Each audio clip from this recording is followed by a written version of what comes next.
Bonjour et bienvenue dans mon journal de lecture. Aujourd'hui, une bande dessinée historique tout à fait fascinante, Katanga de Nuri et Vallée.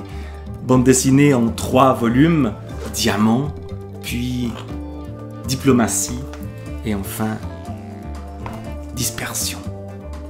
Katanga, où est-ce que se trouve le Katanga, où se trouvait ce pays a, je crois, plus ou moins existé à une époque. Nous sommes dans les années 1960, au moment de l'indépendance des pays africains. Ce Katanga se trouve sur les territoires du Congo actuel et il s'y passe des choses assez épouvantables et notamment il y a des mercenaires. Les mercenaires sont les personnages principaux de cette histoire-là. Petit rappel historique pour commencer. 30 juin 1960, après 80 ans passés sous la domination coloniale belge, le Congo proclame son indépendance. Patrice Lumumba est Premier ministre, Joseph Désiré Mobutu est ministre de la Défense. 11 juillet 1960, moins de 2 semaines après la déclaration d'indépendance, la riche province minière du Katanga fait sécession. Moïse Tshombe en est le président. Les mauvaises langues prétendent que la sécession a été prévue de longue date par l'Union minière du Haut-Katanga, société belge qui soutient et finance le gouvernement Tshombe. Le Congo et le Katanga entrent immédiatement en guerre pour la domination des territoires miniers, dont la province diamantifère du Kasaï. De nombreux massacres et exodes de civils s'ensuivent, l'ONU impose alors sa médiation et l'envoi de casques bleus sur place. Alors le récit qu'on va lire ici est une pure fiction, nous dit-on, mêlée à des faits réels. Et on trouve dès le départ un personnage qui est ce fameux Tshombe, qui est évoqué ici. Il y a toujours eu des mercenaires au Katanga. En fait, le Katanga a été inventé par un mercenaire. Il s'appelait Msiri. On nous raconte ce que fut ce personnage-là, une sorte de tyran qui a massacré beaucoup de gens, même si il y a eu aussi à la fin le drapeau belge avec la tête de Msiri, dont Godefroy Mulungo, c'était pas Tshombe le personnage ici, c'est le petit-fils de Msiri, ministre de l'Intérieur du Katanga indépendant. Et on va découvrir petit à petit des personnages un peu louches, notamment le rôle tout à fait mystérieux et délétère de ces mercenaires, notamment Armand Orsini, conseiller spécial du ministre, dans ce moment où les anciens colonisateurs sont toujours présents et tirent beaucoup de ficelles, et notamment du côté des mines. Vous avez aussi Bernard Fortis, directeur général de l'Union minière du Haut-Katanga. Bref, de sinistres personnages qui sont là pour s'enrichir et pour manipuler, et les diamants jouent un rôle essentiel. On va trouver des diamants dans la savane, dans des lieux cachés, dans des lieux secrets, dans la brousse, et il y a partout une grande violence avec le retour des mercenaires qu'on va rechercher. On voit ici certains d'entre eux qui reprennent du service après avoir joué des rôles assez douteux durant la période de la Deuxième Guerre mondiale ou en Indochine, dans ces endroits-là.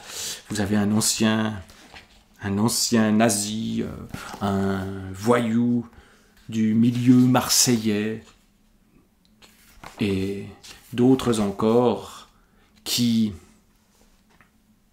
s'engagent, qui retrouvent l'aventure du mercenariat.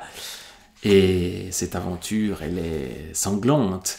Elle est aussi une aventure qui évidemment mêle les plaisirs aux douleurs.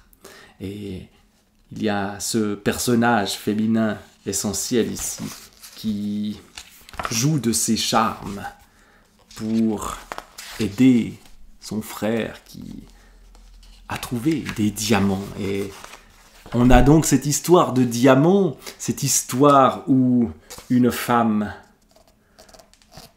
joue de ses charmes auprès des hommes, une femme noire qui fréquente le lit des hommes blancs et qui essaye de survivre de cette façon-là, et puis les violences qui ont lieu à ce moment-là, le Katanga étant en guerre permanente et étant évidemment totalement corrompu. Et après les diamants, on a donc la diplomatie, mais une diplomatie qui ne fonctionne pas bien. Sur ce fond historique ici, on va essayer d'aller négocier entre le Congo et le Katanga, mais on va essayer de se trouver des alliés nouveaux, des personnages qui sont peut-être des moyens pour le Katanga de gagner en crédibilité, sauf que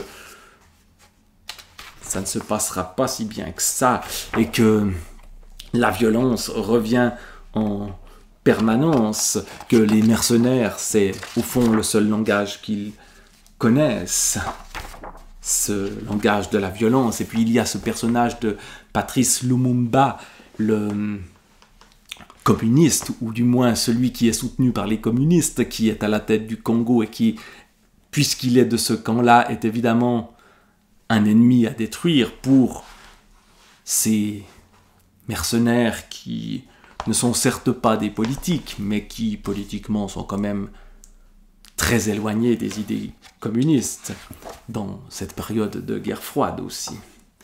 Et donc on entre dans cette histoire à la fois d'une décolonisation, d'une guerre froide, d'une guerre de l'ombre, de mercenaires, de violence,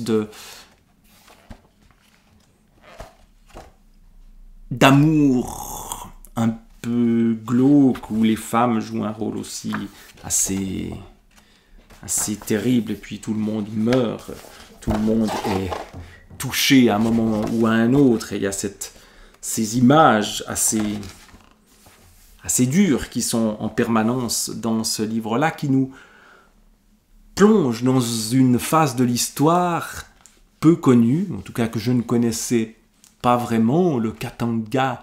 Le nom, je l'ai peut-être entendu une fois ou l'autre, mais cette histoire-là, même si ici c'est une fiction, donc tout n'est pas vrai, mais cette histoire-là, elle mérite d'être racontée et d'être explorée dans ses recoins les plus glauques. Et je crois que c'est vraiment ce que fait cette bande dessinée. Et le fait de le faire en bande dessinée permet de se représenter peut-être mieux ce que cela pouvait être, un avion en feu et une violence permanente, la mort qui rôde. Voilà ce que fut le Katanga, et ces régions-là, on sait qu'aujourd'hui elles sont encore à feu et à sang. Et sans doute y a-t-il encore des entreprises minières qui jouent des rôles plus qu'ambigus dans ces lieux-là. Et donc, il est tout à fait intéressant de se replonger dans cette histoire du Katanga, les diamants, la diplomatie et la dispersion finale. Katanga de Nuri et Vallée.